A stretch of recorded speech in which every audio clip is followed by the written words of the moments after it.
Thank you for filling out the assessment. I want to go over a few things while we're getting ready to do your valuation. And I want to cover what you can expect, what additional questions I'll need to ask you.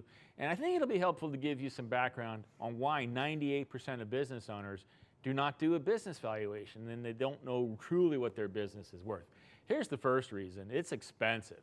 Depending on the size of the company, a small business owner can pay anywhere from $3,000 to $4,000 at a minimum for a valuation. Now, I'll follow up with you in the next day or two and let you know exactly how much it will cost, but don't worry, it's going to be 70 or 80% less than this. The second reason is it's time consuming. I believe this is even more than the cost, the fact that most valuations take 4 or more weeks to complete, that more people haven't done this. And that assumes that your data is already organized and ready to present, where we can turn this around in 72 hours or less. The third reason is that it's complicated. In order to have a traditional valuation done, the owner has to gather tax forms, balance sheets, other financial documents, and then review all this with the valuation expert. And this takes away from you actually running your business. Rest assured, our process is much simpler. We're going to show you exactly where to find all the data you need on a corporate tax return and other financial statements. And then we're going to want 20 or 30 minutes of your time to discuss the remaining factors that really drive the value of your company. And I'll cover this in a few minutes towards the end of this video. So it's no wonder why people procrastinate getting valuations done, and it's usually like the worst time ever when you're forced to do one, like it's a divorce or a lawsuit, or maybe you're scrambling to apply for a bank loan. So I'm really glad that you want to discover the true value of your company now, and I look forward to hearing why you want this valuation.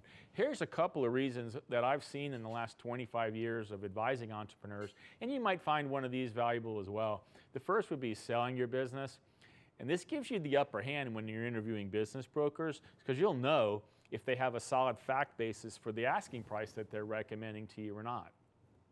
Second, if you're relying on the proceeds of the sale of your business for your retirement, you can't possibly plan for retirement if you do not know what the value of your business is.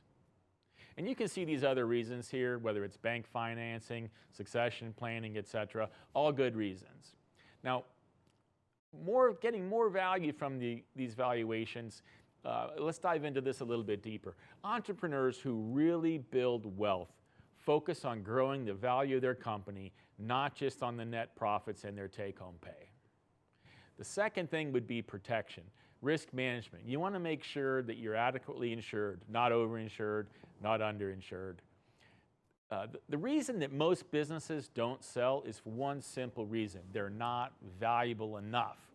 So as a business owner, if you're thinking your business is worth more than it is, or if you're undervaluing your business, this could end up costing you hundreds of thousands or even millions of dollars in the end.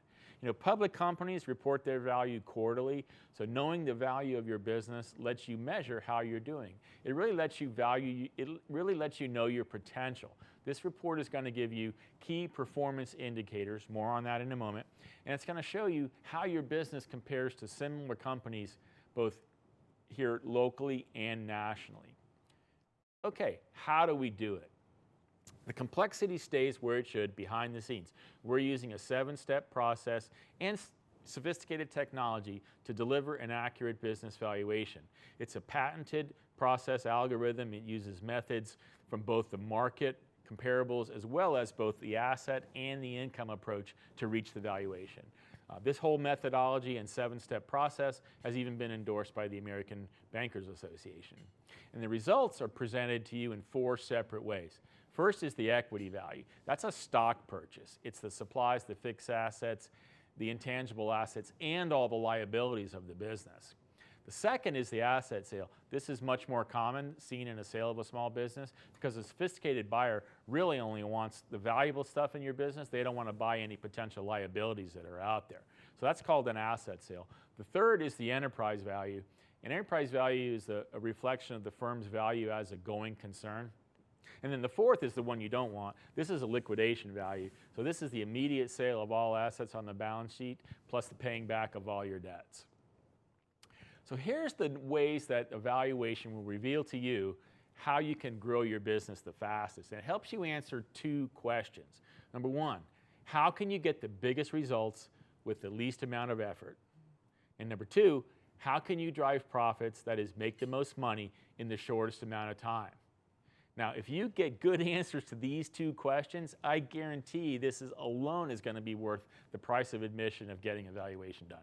So these 12 KPIs are broken down in the 29-page valuation report. Just to name a few, it's things like return on equity, receivables, also known as conversion, inventory turnover. You've probably heard these technical terms. And it's very important that we generate a report for you to determine if you're overinsured, underinsured, if you're looking at things like funding a buy-sell agreement or buying key man insurance, if you're looking at even workers' comp, property and casualty, it's important that you know the value of the company before you go and meet with the insurance broker. So next, here is that backstage view of how everything works that I promised you. First of all, we offer you 3 ways to collect your financial data. First would be in person or in a web meeting, and we will enter the data right into the program together. Second, you can provide us with financial statements or corporate tax returns, and we'll pull the data from there. Or third, we can send you a unique smart link where you'll enter the data yourself. And what you're going to get is a 30-page report covering everything that we've discussed in this video. And of course, nothing takes the place of actually having a conversation with you. So here are the data points that we need to collect, as well as a few of the questions that we're going to discuss that's going to help us dial in the most accurate valuation of your business. So this basic information here, your income and expenses, assets and liabilities, how fast is your company growing. Now, in order for you to prepare for the call with me, here are a few questions that you can be thinking about. Now, don't worry if you don't know the exact answers. We can discuss this, and I'll help you come up with the best answers. So the first one is, how much of the expenses that you run through the business are considered owner benefits? And you know what this is. This is things like contributions to your profit-sharing plan or your pension, as well as other deductions like travel, meals, entertainment, vehicle expenses, cell phones, all that good stuff. The second question is, what is the company's projected annual revenue growth? As how fast are you growing? 5%, 10%, 20%, et cetera. Third is, what do you estimate the company's long-term earnings margin to be? Are you going to make 5%, 10%, 15% on revenue? Fourth, what is the percentage of your business that is recurring revenue, that you don't have to do anything for, that comes in automatically? Fifth, we want to know, does your company own any intellectual property, including trade secrets and patents? These can be extremely valuable. Sixth, what percentage of sales comes from your top 3 customers? And then also, what percentage of your business is conducted online? And here's a really hard one. If you were to leave the business, how would the profits and revenues be impacted? And then there's a few questions here about square footage and rent and mortgage payments, if you have one. And that's it. So with 20 or 30 minutes of your time, I have all the data I need to produce a legitimate 30-page valuation report for you. So please look for a call or an email from me in the next day or so, and we can discuss the next steps. Now, if you're still with me in this video, let me pull back the curtain a little further and show you an example of an actual valuation from a business that I owned and sold in 2006.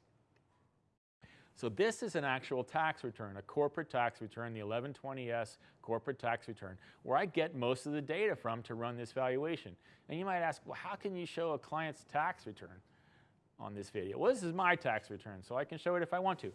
And so this first page of the return gives us the sales and revenue numbers. The second page in the Schedule K shows the rest of the data that we need to fill out the valuation report. This is the actual valuation of the company I sold in 2006. And I can tell you that after seeing this valuation and knowing what I sold it for, I was very happy, and I believe that this was an accurate number. And this was based on data from 2 years, with the revenue, the income, and the assets and the liabilities. So when I do the valuation for you, we can either base it on 1, 2, or 3 years of historical data. That's it. Max Ream is my son and my business partner. I'm Chris. Please look forward for a call or an email from me in the next day or two so we can discuss the next steps. I very much look forward to speaking with you further. Thank you.